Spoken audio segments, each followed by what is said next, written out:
같이 한 마음으로 애써서 1장 13절의 말씀 같이 합독해 보도록 하겠습니다. 왕의 사례를 아는 현자들에게 묻되 왕이 규례와 법률을 아는 자에게 묻는 전례가 있었는데. 아멘. 오늘 본문 말씀을 통해서 두 가지 지혜를 배우기 원합니다. 첫 번째, 술을 멀리 하십시오. 아니, 그리스도인들은 술을 금하시길 바라겠습니다. 그렇다 해서 내가 술 한 잔 마셨다고 해서 하나님의 자녀가 된 나가 박탈이 되어서 저 지옥 가느냐? 그건 아닙니다. 그건 아닙니다. 그러나 성경은 술에 대해서 굉장히 책망의 말씀이 많습니다. 술을 가까이 하지 말라. 술 먹지 말라. 더 나아가서 신약에서는 우리 예수님께서 이렇게 말씀하셨죠. 우리의 몸이 거룩한 성전이라는 겁니다. 이 거룩한 성전에 술을 집어넣고 내가 휘청거리는 그런 삶을 사는 것이 아니라 깨끗한 삶 살기 원합니다. 거룩한 삶 살기 원합니다. 경건히 훈련되시길 바라겠습니다. 구별되어 살으셔야 되는 겁니다. 조금 더 세상 사람들 보기에 참 거룩하다, 그리스도인답다, 경건하다라는 소리를 들어야 되는 것입니다. 그리스도인이라는 뜻은 엔크리스토스라고 합니다. 엔크리스토스는 영어로 말한다면 in Christ, 다시 말해서 in 어디 안에, 크라이스트, 그리스도 안에 있는 자가 그리스도인이라는 겁니다. 우리는 그리스도 안에 있는 자입니다. 세상에 빠져 있는 자도 아니고 술에 취한 자도 아니고 정욕과 욕심과 이기심과 시기 질투에 취해 있는 자가 아니라 그리스도 안에 있는 자야 하겠습니다. 오늘 이 모든 사건의 발단은 어떻게 시작이 됩니까? 아하스로 왕이 술에 취해서 그래요. 그래서 술을 멀리 하셔야 되는 겁니다. 아니, 술을 끊어내셔야 되는 것입니다. 오늘 본문의 말씀에 보면은 이러한 말씀이 있습니다. 10절의 말씀을 한 번 더 제가 읽도록 하겠습니다. 제7일에 왕이 주흥이 일어나서 술에 잔뜩 취하고 흥이 돋아지는 겁니다. 술에 취하고 쾌락이 가득 차서 얻은 내시 무만과 바스데와 그 외 7사람을 명령하여서 부릅니다. 11절 말씀에 보니요, 왕후 와스를 청하여 왕후관을 정지하고 왕 앞으로 나오게 하여 그의 아리땀을 뭇 백성과 지방관들에 보이게 하라니 이는 왕의 용모가 보기에 좋음이라 라고 하는 것처럼 실수를 합니다. 하지 말아야 될 말합니다. 그래서 오늘도 기도하십시오. 하나님, 술 취하지 않는 인생이 되기 원합니다. 술에 취하지 않을 뿐만 아니라 물질에도 취하지 마시고요. 너무 건강 염려증에 걸리지도 마시고요. 너무 외모에도 너무 집착하지 마시고요. 또한 여러분의 자리, 권력, 명예, 자존심 어떤 것도 매이지 마시고 오직 말씀에만, 오직 예수 그리스도에만 매이시길 바라겠습니다. 그래서 잠언 31장의 말씀에 보면은 르무엘의 왕이었습니다. 르무엘은 왕에게 어머니가 이렇게 좀 권면합니다. 세 가지를 금하라는 겁니다. 여러분의 자녀가 어떤 여러분 인생이 리더자가 되기 원한다면, 좀 인생이 가치 있는 인생으로서 정결지어지기 원한다면 세 가지 조심하셔야 돼요. 첫째는 여자 조심해야 됩니다. 두 번째 술 조심해야 됩니다. 세 번째는 약한 자들의 대변인이 되셔야 되는 겁니다. 이 세 가지가 바로 리더자들에게, 그리고 세상에서 가치 있는 삶을 살아가기 위해서 주님께서 권면하는, 특별히 르무엘 왕의 어머니가 권면합니다. 내 아들아, 너는 리더자야. 너는 세상에서 가치 있는 삶을 살아야 돼. 첫째, 내 힘을 여자들에게 쓰지 말며 왕들을 멸망시키는 일을 행하지 말지어다. 이게 여자들에게 너무 많은 에너지, 다시 말해서 성적인 부분에, 음란한 부분에, 세상적인 것에 많은 에너지를 쓰지 말고 좀 더 건전한 방향의 에너지를 쓰라는 것이죠. 4절과 5절 말씀에 르무엘아, 포도주를 마시는 것이 왕들에게 마땅하지 아니하고 왕들에게 마땅하지 아니하며 독주를 찾는 것이 주권자들에게 마땅하지 않도다. 술을 마시다가 법을 잊어버리고 모든 공고한 자들의 송사를 굳게 할까 두려우니라. 술을 마시게 되면 오늘 이렇게 아하스로 왕처럼 이렇게 실수를 해요. 술을 마시면 아하스로 왕처럼 이렇게 여러분 말씀처럼 정말 주용이 일어나서 하지 말아야 될 말, 하지 말아야 될 행동을 합니다. 그리고 결론은 아하스로 왕이 누구를 폐위시킵니까? 아내를 폐위시키잖아요. 누가 잘못한 겁니까? 왕후도 잘못했죠. 왜냐하면 왕후가 지혜롭지 못하게 왕의 명령을 여러분 직설적으로 거부했기 때문에 지혜롭지 못한 겁니다. 이건 좀 나중에 다룰 것입니다. 그러나 근본적인 그 원인의 제공은 아하스로 왕이 잘못한 겁니다. 왜 이렇게 아하스로 왕이 이렇게 멀쩡하고 이성적인 왕이 왜 이렇게 망가졌습니까? 이렇게 실수를 합니까? 술이에요, 술. 그래서 어른들이 그런 말합니다. 술이 왼수야 왼수라는 말 하잖아요. 술이 원수가 아니라 정말 이 술을 절제하지 못한 나 자신의 무능함이, 내 자신의 완악함이 깨져야 되는 겁니다. 주여 나를 좀 붙잡아 주옵소서. 그리고 8절 말씀에 그러나 반대로 너는 말 못하는 자와 모든 고독한 자의 송사를 위하여 입을 열지니라. 아멘. 맞습니다. 여자를, 여러분 이성적인 부분을, 에너지를 너무 많이 쏟지 마시고, 그리고 술을 금하시고, 그리고 말 못하는 자, 고독한 자의 송사를 위해서 입을 열고 그들에게 관심을 두라는 거죠. 우리가 나아가야 될 방향입니다. 이사야서 5장의 말씀에도 성경은 이렇게 우리에게 좀 경고를 합니다. 아침에 일찍 일어나 독주를 마시며 밤이 깊도록 포도주에 취하는 자들은 화있을진저 그들이 연회에는 수금과 비파와 소과 피리와 포도주를 갖추었어도 여호와께서 행하시는 일에 관심을 두지 아니하며 그의 손으로 하신 일을 보지 아니한도다. 이런 삶은 화있을진저의 삶입니다. 술에 취한 것이 아니라 하나님 일에 관심을 두십시오. 우리 세상에 24시간 동안 예배 시간보다 세상에 있는 시간이 훨씬 더 많거든요. 그래서 세상에 있을 때 의식적으로 하나님을 자꾸 의식해야 됩니다. 내가 스스로 하나님이 이곳에 임재하고 계시고, 하나님이 지금 나와 함께 하시고, 하나님을 의식하며 사업도 하시고 직장생활도 하시고 가정도 돌보십시오. 자꾸 하나님을 의식하셔야 되는 겁니다. 하나님 의식하지 아니하면 한 해가 상관없이 어느 순간에 세상에 푹 빠져 살 수밖에 없어요. 하나님 의식하십시오. 자꾸 하나님 이름 부르십시오. 여러분의 입술에, 여러분 말 안에 하나님 찬양도 많이 하시고요. 그리고 하나님 생각도 많이 하시고, 순간 너무 내가 세상에 많이 빠져 있으면 아차 내가 너무 지금 치우쳤다 라고 하시고요. TV 보는 시간이 좀 많으시면 줄이셔야 됩니다. 아, 내가 성경 너무 안 보고 있는데 TV를 너무 많이 보는구나, 정치 이야기를 너무 많이 하고 있다면, 여러분 온통 여러분들이 건강의 이야기로 가득 차 있더라면 그것도 줄이셔야 되는 겁니다. 의식적으로 조금 더 하나님께 가까이, 좀 더 하나님을 좀 생각하고, 어떻게 하면 하나님의 기쁨이 될까, 어떻게 하면 하나님 관점에 자꾸 사업을 보고, 하나님 관점에서 자녀를 보고, 하나님 관점에서 여러분 인생을 디자인하셔야 되는 것입니다. 그러면 이렇게 술을 마시 실수를 했어요. 그러면 어떻게 하는 게 가장 합리적인 걸까요? 가장 합리적인 것은 내가 실수하면 바로 그 실수하는 그 현장에서 멈춰서 내가 이것이 실수, 내 잘못, 야 이게 잘못됐구나 라고 깨달았다면 주님께서 가장 기뻐하는 사람, 여러분 인생이 정말 꼬이지 않고 내가 실수를 했어도 그 실수가 멈춰지면서 합력할 선을 이룰 수 있는 유일한 방법은 고백입니다. 멈추셔야 되는 겁니다.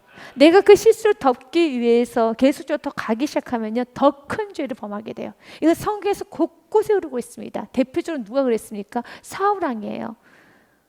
우리 인간은 실수를 안 할 수는 없습니다. 술에 취해서는 안 되는데 술에 취해요. 세상에 취합니다. 분노에 취해요. 시기 질투에 취합니다. 자존심에 취해버립니다. 욕심에 취해버립니다. 내 속에는 화에 취하고 미움에 취하고요, 섭섭함에 취해가지고, 리더자가, 부모가, 믿는 30년째 믿은 사람이 그런 말 하면 안 되는데 자존심에 취했고 분노와 미움과 섭섭함에 취해버린 거예요. 그래서 쓸데없는 말을 한 겁니다. 그럼 어떻게 해야 되겠습니까? 내가 실수했다. 내가 이런 말을 하면 안 됐었는데, 내가 이렇게 행동을 하면 안 됐었는데, 그것이 깨달아지면은 어떻게 해야 될까요? 즉시 멈춰서 고백을 해야 되는 겁니다. 그런데 사단은 그 고백을 하지 못하게 합니다. 그리고 또 다른 큰 범죄를 또 저지르게 하죠. 그 더 큰 범죄를 저지르게 하죠. 더 큰 범죄를 저지르게 하죠. 이게 사단의 계략이에요. 그래서 오늘도 여러분 기억하십시오. 여러분 가장 멋진 사람은요, 자기가 잘못했을 때 그 즉시 멈춰서 잘못했습니다. 인정하는 거예요. 인정하는 거. 인정하기 위해서는 죄가 깨달아져야 되는 겁니다. 사울이 왜 인정을 안 했는가? 죄가 죄인 줄 몰라서 그래요. 그래서 죄의 빛을 받을 수 있는 게 가장 큰 복입니다. 하나님께서는 사울 왕에게 아멜렉의 모든 족속을 다 진멸하라고 했었습니다. 그래서 성경은 이렇게 말을 하네요. 그는 진멸하지 아니했다라고 말합니다. 사울과 백성이 아각과 그 양과 소의 가장 좋은 것, 또는 기름진 것과 어린 양과 모든 좋은 것을 남기고 진멸하기를 즐겨하지 아니하고 같이 없고 하찮은 것만 진멸하니라. 그래서 하나님께서는 사울 왕을 책망합니다. 그리고 나단 선자를, 사무엘 선자를 보냅니다. 그리고 사무엘 선자가 묻습니다. 왜 당신은 진멸하지 않았습니까? 라고 물었더니 하는 말이 15절 말씀에 사울이 이렇게 말을 하네요. 사울이 이르되 그것은 무리가 아말렉 사람에게서 끌어온 것인데, 이 무리라는 것은 이스라엘 백성들이 아말렉 사람에서 끌어온 것인데, 백성이 당신의 하나님 여호와께 제사하려 하여 양들과 소들 중에서 가장 좋은 것을 남김이요 그 외의 것은 우리가 진멸하나이다 하는지라. 이렇게 하는 이유는 내가 예배하기 위해서, 내가 이렇게 하는 것은 정의를 위하여서, 내가 이렇게 하는 것은 하나님 영광을 위해서, 내가 이렇게 하는 것은 교회를 위하여서, 가정을 위하여서, 그 영혼을 위하여서, 다 거짓말입니다. 그런데 중요한 건 내가 이렇게 거짓말하고 있다는 것을, 나에게 하나님 영광도 없고 가정도 없고 영혼도 없고 공동체도 없다는 걸 알면 은혜인데 모른다는 거예요. 사단은 자꾸 넌 지금 하나님의 영광을 위해서 이렇게 분노하는 거야, 넌 지금 정의를 위해서 분노하는 거야, 넌 지금 영혼을 위해서 분노하는 거야 라고 하나님은 자꾸 사단은 부추기죠. 그렇지 않아요. 여러분, 사울왕이 하나님 영광을 위해서, 예배를 위해서 지금 진멸하지 않았습니까? 아닙니다. 믿음이 없어서 진멸하지 않은 겁니다. 어떤 믿음이 없었어요? 하나님께서 공급해 주실 것이라는 믿음이 없었기 때문에, 자기가 용병을 지켜야 되기 때문에, 자기가 용사들에게 뭐라도 주어서 그들이 자기 옆에 계속 있도록 만들기 위해서. 이유는 한 가지입니다. 믿음 없어서예요. 하나님 영광 아닙니다. 예배도 아닙니다. 믿음 없어서였습니다. 주님 동일하게 우리에게도 말합니다. 우리는 주장하죠. 이건 정의야. 이것은 가정을 위한 거야. 하나님의 영광이야. 공동체를 위한 거야. 그러나 하나님 말합니다. 아니지. 그건 너 욕심이잖아. 너의 교만이었었잖아. 이것은 내 안에 있는 종욕이잖아. 음란이잖아. 시기 질투잖아. 자기 자랑이잖아. 내가 중심이 되지 않아서 화가 난 것뿐이잖아 라고 주님께서는 비춰준 은혜예요. 그러나 비춰졌음에도 불구하고 엎드리지 못한다면 그건 너무 불행한 것이고요. 사랑하는 여러분, 내가 진정 불순종하고 내가 지금 주님 안에서 불순종하는 것조차 내가 지금 합리화하고 있다라면, 내가 지금 죄를 짓고서도 너무 당당하게 합리화하고 있다라면 하나님께 은혜를 구하셔야 돼요. 이 불쌍한 죄 나를 용서하여 주옵소서. 나는 명백하게 죄를 져도 왜 이렇게 합리화하는지 모르겠어요. 죄를 져도 알아야 머리로 압니다. 내가 죄를 짓긴 지었네요. 그럼에도 불구하고 겸손해지지가 못해요. 그럼에도 불구하고 엎드려지지를 못해요. 하나님께 은혜를 구하셔야 돼요. 지금 사울왕의 영, 사울의 영이 있어서 그래요. 사울은 이렇게 잘못을 해도 아주 당당해요. 불순종을 했잖아요. 그럼 그 자체로 잘못된 것에도 불구하고 불순종을 해도, 하나님 말씀에 거역을 해도 왜 그렇게 당당한지 모르겠어요. 왜냐하면 자기가 스스로 만들어낸 답안이 있기 때문에, 합리화를 해놨기 때문에. 그래서 합리화, 변명, 핑계는 우리가 주님 앞에 나아가지 못하게 하는 큰 무서운 올무가 되는 것입니다. 그래서 사무엘 선지자가 그에게 이런 말합니다. 사무엘이 이르되 여호와께서 번제와 다른 제사를 그의 몫으로 청종하는 걸 좋아하신 같이 좋아하시겠나이까. 순종이 제사보다 낫고 듣는 것이 수송의 기름보다 나으니, 이는 거역한 것은 점을 치는 죄와 같고 완고한 것은 사신 우상에 절하는 죄와 같음이라. 왕이 여호와의 말씀을 버렸으므로 여호와께서도 왕을 버려 왕이 되지 못하게 하셨나이다 하니라 라고 말합니다. 그러면 이 말을 듣고 나면 어떻게 해야 되겠습니까? 엎드려서 용서를 구해야 되잖아요. 그런데 그 용서를 구하는 것이 아니라 30절 말씀에 기가 찬 행동을 합니다. 같이 읽어보겠습니다. 시작. 사울이 이르되 내가 범죄했을지라도 이제 청하옵나니 내 백성이 장로들 앞과 이스라엘 왕 앞에서 나를 높이사 나 함께 돌아가서 내가 당신 하나님 여호와께 경배하게 하소서 하더라. 죄를 지었어도 그 죄에 대한 고통보다, 그 죄보다 누가 더 의식을 크게 합니까? 사람들이 나를 보고자 하는 시선, 사람들의 시선이 훨씬 더 크게 느껴져요. 그러면 회개 안 됩니다. 사단은 끊임없이 오늘도 사람의 시선을 더 의식하게 합니다. 누구보다요? 하나님보다. 우리의 시선이 하나님을 더 의식해야 돼요. 이 죄에 대한 깊이를 더 의식해야 되는데, 사단은 오늘도 알아 너 죄 지은 거 알아 죄 지었지. 그런데 그 죄 다 밝히면은 하나님 영광 가려. 사람들은 어떻게 생각하겠어? 가정이 어떻게 되겠어? 어떻게 너가 살 수 있겠어? 못 살지. 그러면서 어떻게 합니까? 여전히 어둠 가운데, 여전히 죄 가운데 여러분 머물게 하죠. 그러나 진짜 하나님 영광 올려드리고 싶다면, 가정이 회복되고 싶다면, 여러분 인생이 다시 회복되고 싶다면 죄 문제가 해결돼야 되는 겁니다. 죄가 해결돼야지만 하나님 은혜가 임해요. 죄가 해결돼야지만 가정이 회복됩니다. 죄가 해결돼야지만 모든 것이 회복이 되는 겁니다. 내 영혼이 잘 될 때 범사가 잘 되고 강건해지는 겁니다. 그러나 반대로 영혼이 안 되면 범사도 안 되고 강건도 해지지 않습니다. 가장 중요한 건 영혼의 문제예요. 그러나 영혼의 문제를 다루는 데 있어서 가장 방해하는 것은 사울의 영에 사로잡힐 때 이렇게 사람들 앞에서 날 높여달라고, 사람들 이상하게 생각하지 않겠습니까? 사람들 시선이 너무 커요. 사람들 시선이 너무 크다는 겁니다. 여러분은 이 사단의 올무에, 유혹에 넘어가지 마십시오. 때로 우리가 넘어질 수 있어요. 넘어질 수 있습니다. 근데 그때 사람들 크게 의식하는 것이 아니라, 주님 내가 죄를 환하게 비춰주사, 이 죄에 대한 고통이 너무 커서 사람들이 보이지 않고 죄 문제부터 먼저 해결하고자 하는 은혜가 있게 하여 주시옵소서. 대표적으로 다윗이 그랬었어요. 저는 이 말씀을 묵상하면서 항상 제 자신을 바라봅니다. 저 같은 경우도 여러분 이렇게 넘어질 수가 있지 않겠습니까? 어떤 과오를 저지를 수도 있겠죠. 잘못된 판단할 수도 있지 않겠습니까? 그때 그 판단을 가리고 합리하게 해서 내가 또 다른 걸 덮는 것이 아니라, 거기서 가장 빠른 방법은 인정하는 것부터, 인정을 하게 되면은 하나님 일하십니다. 그래서 성도님들이 이해를 해줍니다. 아, 목사님 그때 좀 잘못 판단하셨구나. 아, 그때 목사님 좀 실수하셨구나. 아, 이렇게 하면 다시 하면 되지, 다시 하면 되지라고 서로 어떻게 해서 하나가 돼서, 저는 그때 그 실수를 깊이 좀 반성하고 깊이 기억했다가 다시는 그렇게 어떤 행정적 실수를 하지 않으려고 노력을 하겠지요. 그러면 되는 겁니다. 하나님께서는 우리의 관계를, 우리의 이 공동체가 완벽한 공동체가 아니기 때문에 목회자고 성도님들이고 서로 다 이해하는 범위의 수준이 있습니다. 그렇다 해서 무너지지 않습니다. 그런데 실수를 했어요. 여러분, 과오를 저질렀어요. 그런데 그것을 덮기 위해서 또 뭔가를 여러분 하기 시작하면 거기서부터 사단이 틈타서 어마어마하게 엉켜지는 겁니다. 그래서 오늘도 기억하십시오. 여러분 가정을 놓고 기도하실 때, 하나님 우리 가정에 잘못이 있을 때 서로 용서를 구할 수 있는, 정직히 고백할 수 있는 은혜가 있게 하여 주시고, 정직히 고백하기에 가장 안전한 공동체가 되게 하여 주시옵소서. 안전한 공동체가 돼야 되는 겁니다.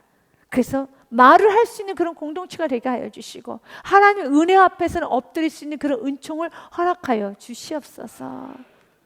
다윗은 그렇게 반응하지 않아요. 다윗 또한도 잘못을 했습니다. 그래서 나단 선지자가 다윗에게 지적을 합니다. 당신이 그 사람이라고, 당신이 그렇게 악한 사람이라고. 그때 다윗이 나단에게 이르되 내가 여호와께 죄를 범하였노라 하매, 나단이 다윗에게 말하되 여호와께서도 당신의 죄를 사하였나이다. 당신이 죽지 아니하려니와. 네, 우리가 고백하면은요 죽이지 않아요. 우리가 고백하면 죽이지 않습니다. 믿으시니까? 고백하면 죽이지 않습니다. 그렇다고 해서 주님께서는 또 어떤 사람에게는 다윗과 같이 하나님께서 쓰시고자 하는 사람에게는 그 죄에 대한 대가를 충분히 치르게 합니다. 모두 다 다윗처럼 죄에 대한 대가를 치르게 하지 않아요. 사람마다 다릅니다. 어떤 사람은 죄 고백만 하고 하나님께서 오케이 됐어 거기까지 넘어가시는 분이 있고요. 어떤 사람은 죄 고백도 동일하게 했어요. 회개되는데 알았어, 오늘 말씀처럼요 너의 죄는 다 사해졌다. 그러나 너가 잘못한 결과에 대해서는 내가 단호하게 처리하리라. 그것 또한 더 하나님의 계획이에요. 이건 하나님의 주권이라는 겁니다. 다 다릅니다. 모든 사람 다 동일하게 가지 않습니다. 어떤 사람은 죄 고백을 하면 죄를 지었던 그 죄까지 다 덮어주시는 분이 있고, 어떤 분은 죄 고백을 했으면 죄는 덮어줬지만 죄에 대한 어떤 대가를 좀 치르게 하시는 경우가 있습니다. 어떤 분은 3분의 1만 치르게 하시는 분도 있고요. 어떤 분은 온통 다 치르게 하시는 분이 있고, 꽤나 오랫동안 그 대가를 치르게 하시는 분도 있어요. 그러나 그 모든 것 또한도 하나님의 주권입니다. 그 모든 것 또한도 우리를 위한 것입니다. 다윗에게는 하나님께서는 조금 많이 다루십니다. 그의 죄에 비하면 결코 많다고 할 수는 없지만 그냥 덮어줄 수도 있잖아요. 그냥 주님께 지나갈 수도 있지 않겠습니까? 그런데 그렇게 하지는 않습니다. 이 일로 말미암아 여호와의 원수가 크게 비방할 거리를 얻게 하였으니 당신이 낳은 아이가 반드시 죽으리다 하고, 다윗이 그 아이를 위하여 하나님께 간구하되 다윗이 금식하고 안에 들어가서 밤새도록 땅에 엎드렸으니. 아멘. 저는 이 부분을 좀 강조하고 싶어요. 하나님께서 징계를 했는데 다윗은 어떻게 합니까? 그 징계하신 하나님 앞에 또 울며 매달립니다. 그 하나님 살려주세요. 그래도 하나님 살려주세요. 이것이 우리 신앙이 되어야 하겠습니다. 이것이 우리 신앙이 되어야 하겠습니다. 주님이 때리시면 맞아야지. 그건 아니죠. 주님께서 때리신다 하여도 주님 조금만 덜 때려주면 안 될까요? 지금 도와주세요. 지금 도와주세요. 라고 주님께 매달려야죠. 마치 주님께 맞을 만큼 다 맞겠습니다 하면 우리 부러집니다. 그렇게 가는 것이 아니라 다윗은 알았어요. 밤새도 땅에 엎드려 옵니다. 그러나 16절에서부터 제가 23절의 말씀까지 좀 읽을 건데요. 굉장히 중요한 원리가 있어요. 17절 말씀에 밤새 우는 그 모습을 보면서 주위에 있는 많은 신하들이 걱정을 합니다. 그 집에 늙은 자들 그 곁에 서서 다윗을 땅에서 일으키려 하되 왕이 듣지 아니하고 그들과 더불어 먹지도 아니하더라. 이래 만에 그 아이가 죽었습니다. 그러나 다윗의 신하들이 아이가 죽은 것을 왕에게 아뢰기를 두려워합니다. 왜냐하면 그들이 말하기를 아이가 살았을 때도 우리가 그에게 말해도 왕이 그 말을 듣지 않고 식음을 전폐하고 그렇게 울고 먹지도 아니했는데 어떻게 우리가 그 아이가 죽은 것을 그에게 아뢰 수 있으랴. 왕이 상심해서 저러다가 큰일 난다. 입을 다무시다 라고 합니다. 근데 19절에 다윗이 눈치를 챘어요. 내 아들이 죽었구나. 다윗이 그의 신하들이 서로 수군거리는 것을 보고 그 아이가 죽은 줄 다윗이 깨닫고 그의 신하들에게 묻되 아이가 죽었느냐 하니 대답하되 죽었나이다 하는지라. 그런데 다윗이 좀 다른 행보를 합니다. 먹습니다. 얼굴을 다시 씻습니다. 다윗이 땅에서 일어나 몸을 씻고 기름을 바르고 의복을 갈아입고 여호와의 전에 들어가서 경배하고 왕궁으로 돌아와 명령하여 음식을 그 앞에 차리게 하고 먹은지라 합니다. 두 가지 행동을 합니다. 첫 번째는요, 하나님께 경배를 합니다. 아이가 죽었는데 불평을 해야 되죠. 불만해야 되죠. 어떻게 이러실 수 있습니까? 그러지 않아요. 하나님께서 분명히 죽이시겠다 하셨어요. 죽이시겠다 하신 그 하나님 앞에 알겠습니다. 그리고 포기하는 것도 아닙니다. 죽이시겠다 하신 그 하나님 앞에서 간절히 마지막을 다해서 매달립니다. 이게 우리의 위치여야 돼요. 근데 죽이셨습니다. 그 후에 뭐합니까? 두 손 듭니다. 두 손 들어요. 그리고 경배합니다. 경배합니다. 인정한다는 겁니다. 이것이 바로 하나님의 주권을 인정한다는 거예요. 하나님의 주권을 인정한다는 겁니다. 우리는 끊임없이 구해야 됩니다. 기도응답하여 주시옵소서. 구하라 그러면 찾을 것이요, 구하라 그러면 주실 것이요, 찾으라 그러면 찾을 것이요, 문을 두드리라 그러면 열릴 것이라. 우리는 어떤 문제를 놓고 구하십시오. 그러나 그 문제에 대한 결론도 그대로 받아들이시고 어떤 상황에서 우리는 불평하는 것이 아니라 이렇게 경배를 하셔야 돼요. 그때 신하들이 물어요. 왕이시여, 아이가 살아있을 때는 음식을 먹지 아니하더니 어떻게 아이가 죽고 난 후에 음식을 드실 수 있습니까? 그 신하들이 그에게 이르되 아이가 살았을 때 그를 위하여 금식하고 오시더니 죽은 후에 일어나서 잡수시니 도대체 일이 어찌 됩니까 하니 22절과 23절의 말씀을 꼭 기억해야 되는 말씀입니다. 왜 하나님께서는 다윗을 그토록 마음에 합한 자라고 했는지, 왜 하나님께서 그토록 다윗을 높였는지, 하나님의 주권을 인정한다는 게 무엇인지가 명확하게 성경에 기록되어 있어요. 사울과 반대되는 사람이죠. 이르되 아이가 살았을 때는 내가 금식하고 온 것은 혹시 여호와께서 나를 불쌍히 여기사 아이를 살려주시는지 누가 알까 생각함이거니와. 맞습니다. 우리는 오늘도 주님께 긍휼을 구해야 돼요. 주님, 나를 불쌍히 여겨 주옵소서. 나를 불쌍히 여겨 주옵소서. 많이 우십시오. 자녀를 해서 많이 우십시오. 이웃들을 해서 많이 우십시오. 지금 바이러스로 해서 많이 힘이 듭니다. 이 바이러스 때문에 우리 많이 우셔야 됩니다. 주여 불쌍히 여겨 주옵소서. 그러나 결과는 주님께 맡겨야 되는 것입니다. 우리가 어찌할 수 없는 것입니다. 그러나 우리는 간구해야 돼요. 주여 해결하여 주옵소서, 주여 막아 주옵소서라고 기도해야 되는 것입니다. 여호와께서 나를 불쌍히 여기사 아이를 살려주실 줄 누가 알까 생각함이거니와. 그러나 지금은 죽었으니 내가 어찌 금식하랴. 내가 다시 돌아오게 할 수 있느냐? 할 수 없지. 나는 그에게로 가려니와 그는 내게로 돌아오지 아니하리라. 이것이 부활신앙이에요. 그는 내게로 올 수 없어. 그건 인정해야 돼. 인정할 거 인정하는 것이 주권 인정하는 겁니다. 내가 이제 그에게로 가는 거야. 나도 언젠가는 죽지. 이제 내가 가는 것이지. 인정하는 겁니다. 인정하는 겁니다. 최선을 다하십시오. 그런데 결과는 받아들이셔야 됩니다. 최선을 다하십시오. 그러나 모든 환경을 결정하실 분은 하나님이시세요. 그래서 그분을 인정하셔야 됩니다. 그분의 선하심을 믿고 그분의 결정을 믿고 어떤 순간에도 우리는 대적해서는 안 돼요. 불평해서는 안 됩니다. 오직 우리가 해야 되는 건 긍휼을 구하고 최선만 다해야 되는 것입니다. 그러나 초대왕 사울은 그 두 가지를 안 해요. 아주 교만합니다. 주님께 매달리지도 않습니다. 그리고 하나님 인정하지 않고 사람만 크게 봅니다. 결국 자기 자신이죠. 자기 자신의 겉모습만 치장하기 바빠요. 자기 자신의 겉모습만 갖추기 바쁩니다. 그러나 이 썩어질 겉모습을 갖추기보다 내 속이 썩어지고 있는데, 내 속이 피폐져가고 있는데, 내 영혼이 무너져가고 있는데, 육체의 장막, 육체의 몸, 사람들의 시선, 사람들의 평가, 그건 중요하지 않아요. 지금 내 영혼이 와르르 무너져가고 있는데요. 사랑하는 여러분, 우리가 때론 과오가 있을 때, 내가 잘못했을 때 어떻게 하라고요? 주님께서 비춰주시면 stop, 멈추시고 인정하시시오. 그것이 살 길입니다. 이제 두 번째로, 정말 이 왕후였던 와스디 행동이 정말 잘한 행동일까? 라는 부분에 있어서 우리 좀 한번 생각을 해봐야 되겠습니다. 결론은 12절 말씀에 보니, 그러나 왕 와스디는 내시가 전하는 왕명을 따르기 싫어하더니 왕이 진노하여 마음속에 불붙는다 하더라 라고 그랬어요. 그 결론은 어떻게 되었습니까? 왕 와스디는 폐위를 당합니다. 폐위를 당합니다. 이게 결론이지 않습니까? 이게 폐위를 당하는 건 실패죠. 어떻게 처리해야 되나?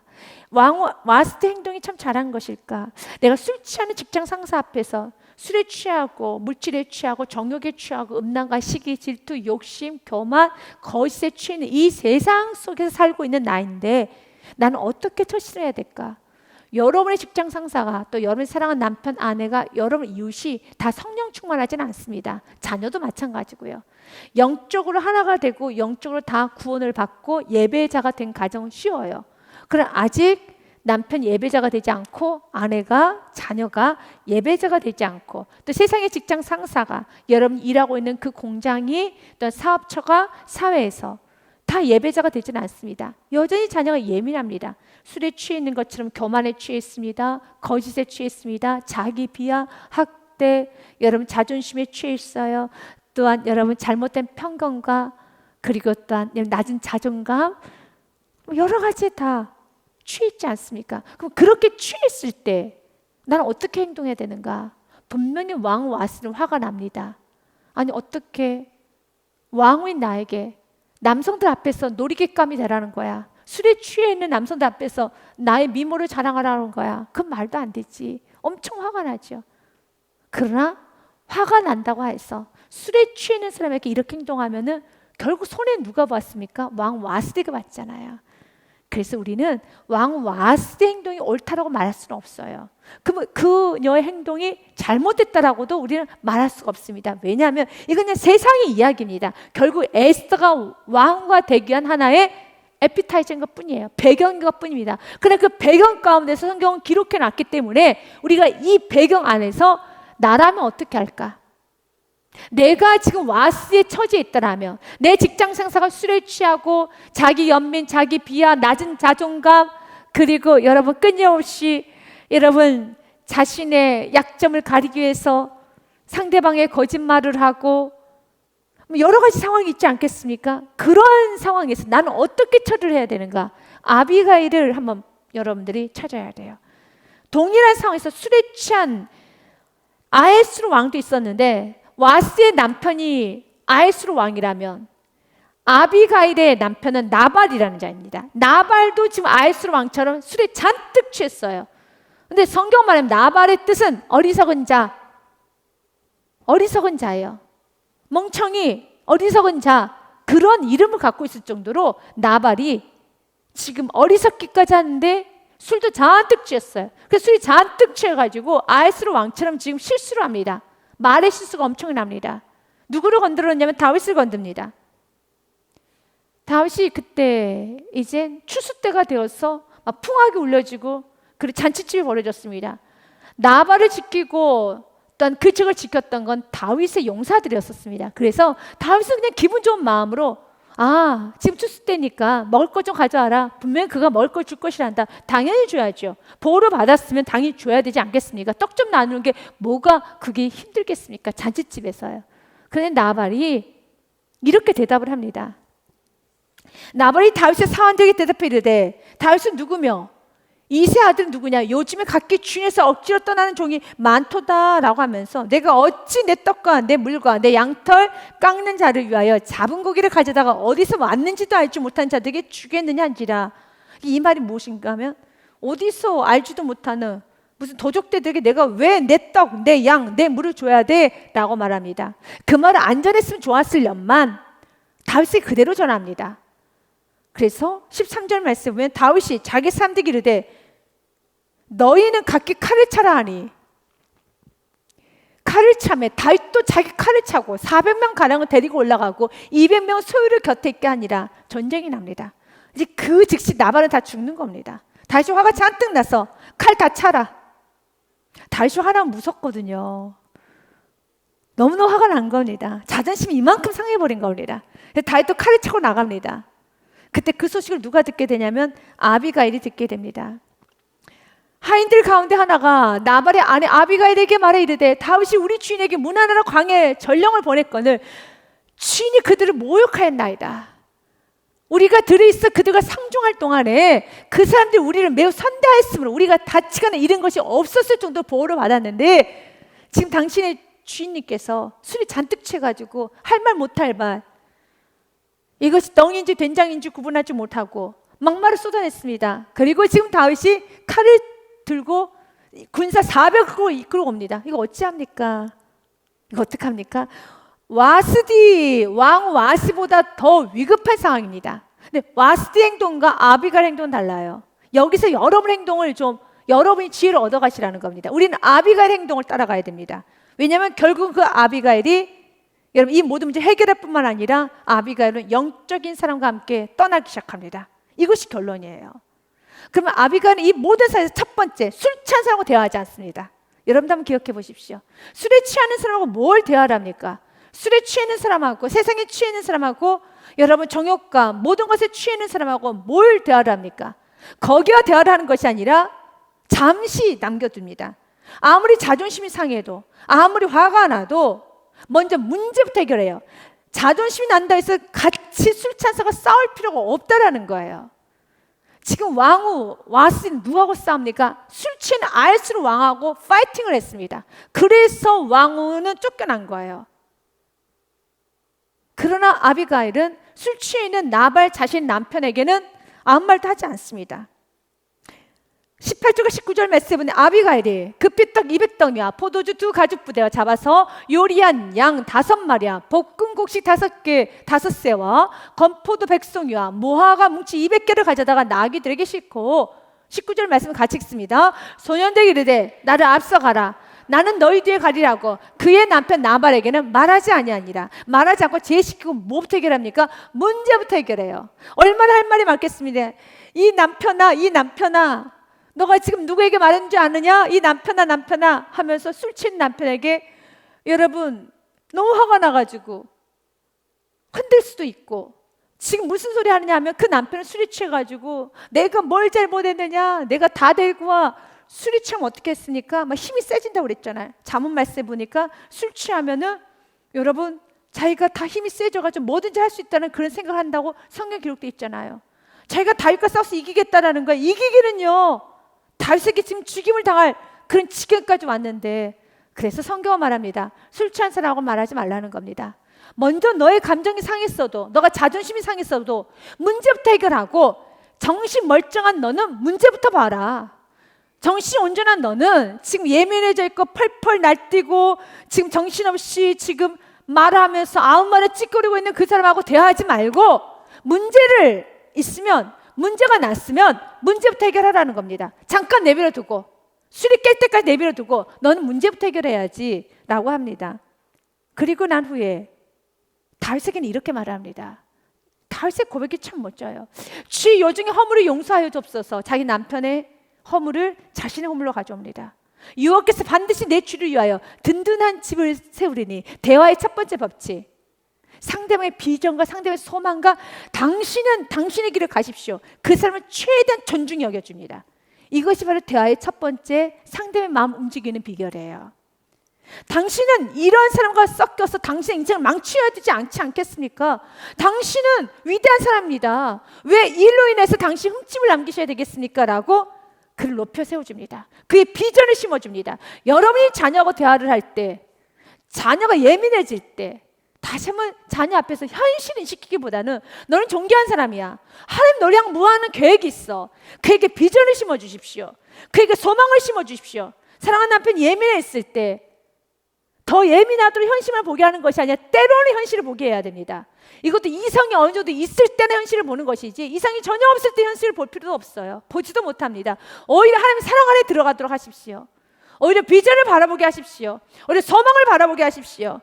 하나님 당신을 얼마나 사랑하는지, 하나님께 널 향한 꿈이 있다라는 거, 비전을 바라보게 하면서 오늘 이렇게 준비되지 않아서, 오늘 이렇게 화를 내므로써 너의 인생에 오점 남기지 말아라. 너의 인생에 오점 남기지 말아라. 크게 생각하여라. 크게 생각하여라. Be ambitious. 큰 꿈을 가져라 라고 하는 것처럼요. 오늘 다윗에게 이렇게 말하는 겁니다. 여호와께서 반드시 내 주를 위하여 든든한 집을 세우시리니 이는 내 주께서 여호와의 싸움을 싸우시며 내 주 일생에 내 주에게서 다윗에게서 악한 일 찰 수 없습니다. 지금까지 실수하지 않고 살아셨잖아요. 왜 지금 이 나발 같은 사람 때문에 실수하고 그러시려고요? 그러지 마세요 라고 하는 거죠. 그러면 사람이 일어나서 내 주를 쫓아 내 주의 생명을 찾을지라도 내 주의 생명은, 우리 다윗 왕의 생명은 내 주의 하나님 여호와와 함께 생명싸개 속에 쌓였을 것이요 내 주의 원수의 생명은 물매로 던지듯 여호와께서 그것을 던지시려다. 그 원수는 하나님이 처리하실 테니까 당신 길 가십시오. 여호와께서 내 주에 대해서 하신 말씀대로 모든 선을 내 주에게 행하사 내 주를 이스라엘의 지도자로 세우실 때 비전을 심어준 겁니다. 당시 하나님 쓰시고자 하실 때 일로 인해서 올무 잡히지 않도록 가십시오. 내 주께서 무지한 피를 흘리셨다든지 내 주께서 친히 보복하셨다든지 이런 흠집 남지 않도록 말미암아 슬퍼하실 것도 없으니까 당신은 위대한 사람이니까, 당신은 위대한 길을 가야 되는 사람이니까 가십시오. 내 주의 마음에 걸리는 것이 없으시리니 다만 여호와께서 내 주를 후대하실 때 원하건대 내 주의 여정을 생각하소서 하니라. 이 말을 듣고 32절에 다윗이 이렇게 고백하네요. 같이 읽습니다. 다윗이 아비가일에게 이르되 오늘 너를 보내어 나를 영접하게 하신 이스라엘 하나님 여호와를 찬송할지니라. 아멘. 이것이 바로 현숙한 여인입니다. 그리고 나서 이제 잠이 깼어요. 그의 남편이 잠이 깼습니다. 잠이 깨고 나면 어떻게 되겠습니까? 잠이 깨고 난 후에 말하라는 거예요. 그래서 36절 말씀에 보니 아비가일이 나벨에게 돌아오니 그가 왕의 잔치와 같은 잔치를 그의 집에 배설하고 크게 취하여 마음의 기뻐함으로 아비가일이 밝은 아침까지 아무 말도 하지 아니하다가, 밝은 아침까지 아무 말도 하지 않았다는 것, 술이 깰 때까지 말하지 않았다는 거죠. 그 밤새 그는 일을 처리한 겁니다. 아침에 나발이 포도주에서 깬 후에 그의 아내가 그에게 일을 말하며 그가 낙담한 몸이 돌같이 되었더니, 그렇다고 해서 술이 깨고 난 후에도 그 일을 덮으란 건 아닙니다. 나중에 해도 괜찮습니다. 지금 마음이 흥분되셨습니까?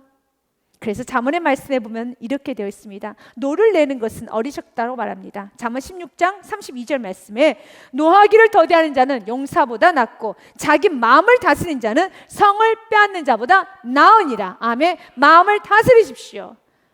같이 자존심 싸움을 들어가면 안 됩니다. 같이 예민하게 가면 안 됩니다. 노하면 여러분 망합니다. 전도서 7장 9절 말씀에 급한 마음으로 노를 바라지 말라. 너는 우매한 자들 품에 머무름이니라 라고 하는 것처럼 그렇게 하지 말라는 겁니다. 오늘 성경은 이렇게 마무리를 합니다. 아비가일은 깨자 자신의 남편에게 말을 합니다. 그리고 나서 그에게 이 일을 말하며 말을 하십시오. 그러나 깨고 난 후에, 술이 다 깨고 난 후에 말하십시오. 그가 낙담한 몸이 돌과 같이 되었더니 한 열흘 후에 여호와께서 나발을 치심에 그가 죽으니라. 이것은 우리가 문자적으로 내 남편이 죽었다라기보다는 그 속에는 어둠이 빠져나갔다라고 우리가 좀 달리 우리가 좀 해석해봐도 좋을 것 같습니다. 여러분 가정이 술에 취하고 세상에 취하고 여러분 욕심에 취해는 사랑하는 가족들이 있을 수 있습니다. 사랑하는 이웃들이 있을 수 있습니다. 그러나 여러분 그 가족들과 헤어져 살아야 되겠습니까? 아니잖아요. 같이 살아야 되잖아요. 그럴 때 왕후 에스리처럼 그렇게 행동하는 것이 아니라 한번 아비가일의 지혜를 배워서 아비가일처럼 행함으로써 오늘 나발이 결국은 열흘 후에 그가 죽는다는 것은 저는 조금 다르게 그 속에 있는 어둠이 빠져나가는 것으로 해석하고 싶습니다. 여러분 지혜롭게 행동하면은, 여러분 지혜롭게 말씀대로 순종해서 하나하나씩 하여 나가기 시작하면 가정 안에 어둠이 사라지게 될 것이고 그 안에 있는 모든 탐욕과 욕심과 종욕과 세상 거짓된 것이 다 사라지게 될 것을 확신합니다. 왜냐? 성경은 이렇게 되어 있습니다. 잠언 14장 1절의 말씀 읽고 마치겠습니다. 같이 잠언 14장 1절 말씀 같이 읽습니다. 시작. 지혜로운 여인은 자기 집을 세우되 미련한 여인은 자기 손으로 그것을 허느니라. 아멘. 왕후 와스디는 폐위당합니다. 그러나 아비가일은 영적인 사람과 함께 떠납니다. 이것이 성경이에요.